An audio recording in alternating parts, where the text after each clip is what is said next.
My name's Ella Roper and I'm studying a Bachelor of Agricultural Science honours at UTAS and I'm currently in my 4th year. My project is looking at fungal mould growth in raspberries, in particular Botrytis cinerea as well as a number of others, to try and predict fungal mould growth in ripe harvested berries. This is really important to predict shelf life. So I've been looking at humidity and temperature as well as leaf wetness on the leaves and as a predictor for fungal mould growth, botrytis in the canes.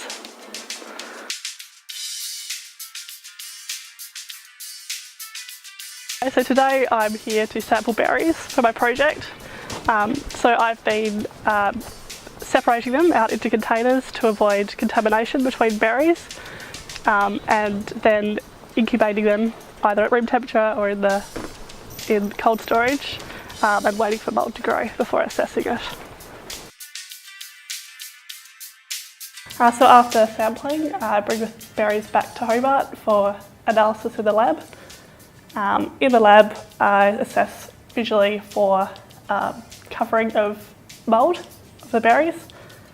I look for percentage covering of the whole berry, and also the types of mould that are present on the berry. The steps that I go through to analyse the moulds on the berries is firstly through visual identification.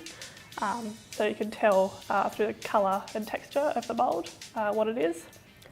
After that, you can plate out the moulds and also look at them underneath the microscope. You can see the microscopic structures. They're quite distinctive for each type of mould. And finally, we set the moulds off for analysis for DNA sequencing, and that will tell us the exact identification of the mould.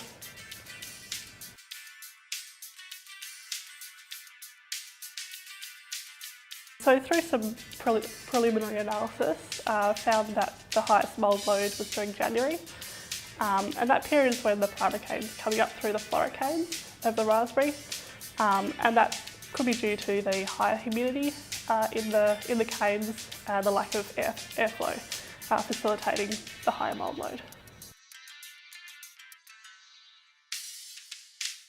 I also received the Costa Scholarship this year for my project, which has been really valuable as enabled me to move up from Hobart up to Devonport to undertake this.